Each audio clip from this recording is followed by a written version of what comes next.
He is our God. And through him, we have our salvation, the saving of our soul from eternal damnation.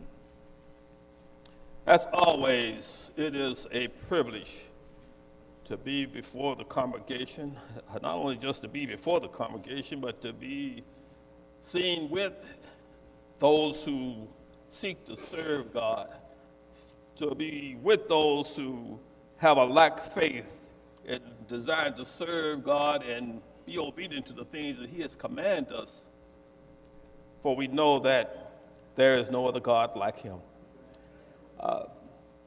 This morning, I am going to seek to work with us in the epistle of the Romans.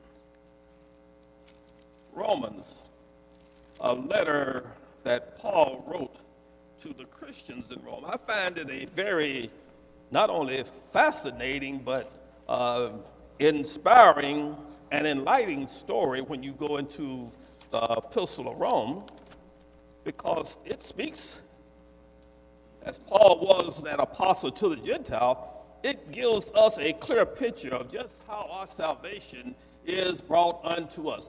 Jews of that time, they had known of God throughout their generations. God created Israel. They were God's people. The teaching of Moses and the prophets was in their lives from the time they started having an understanding to those people. They always knew of God. Now, for the Gentiles, that was a concept that was vague. Yes, some Gentiles knew of these different gods, but in a world where paganism was prevalent, they lined it up with just the other gods and the ways of worship that was among the nations.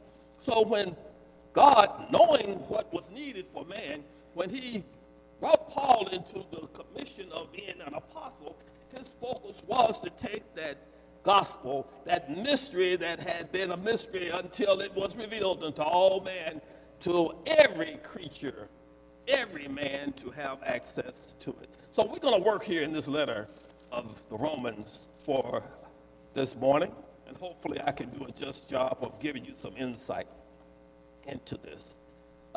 One thing that we must take into view, and we should never forget, that at the end of our life, the only true important thing will matter will be whether you are right with God.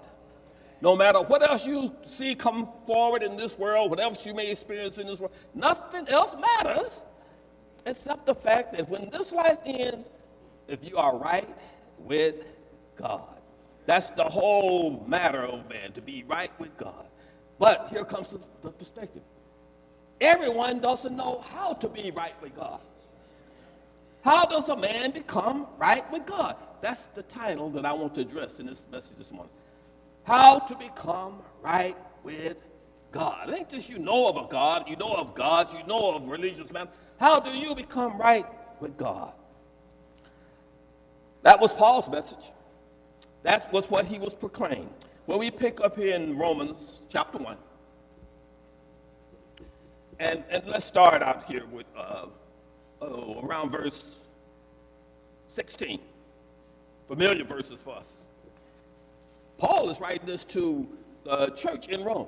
Interesting fact, Paul did not establish the church in Rome.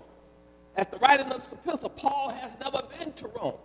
But they've heard of Paul, and there's Christians in Rome. But the church in Rome was having some problems even in this prospective time. The church in Rome how did they get established?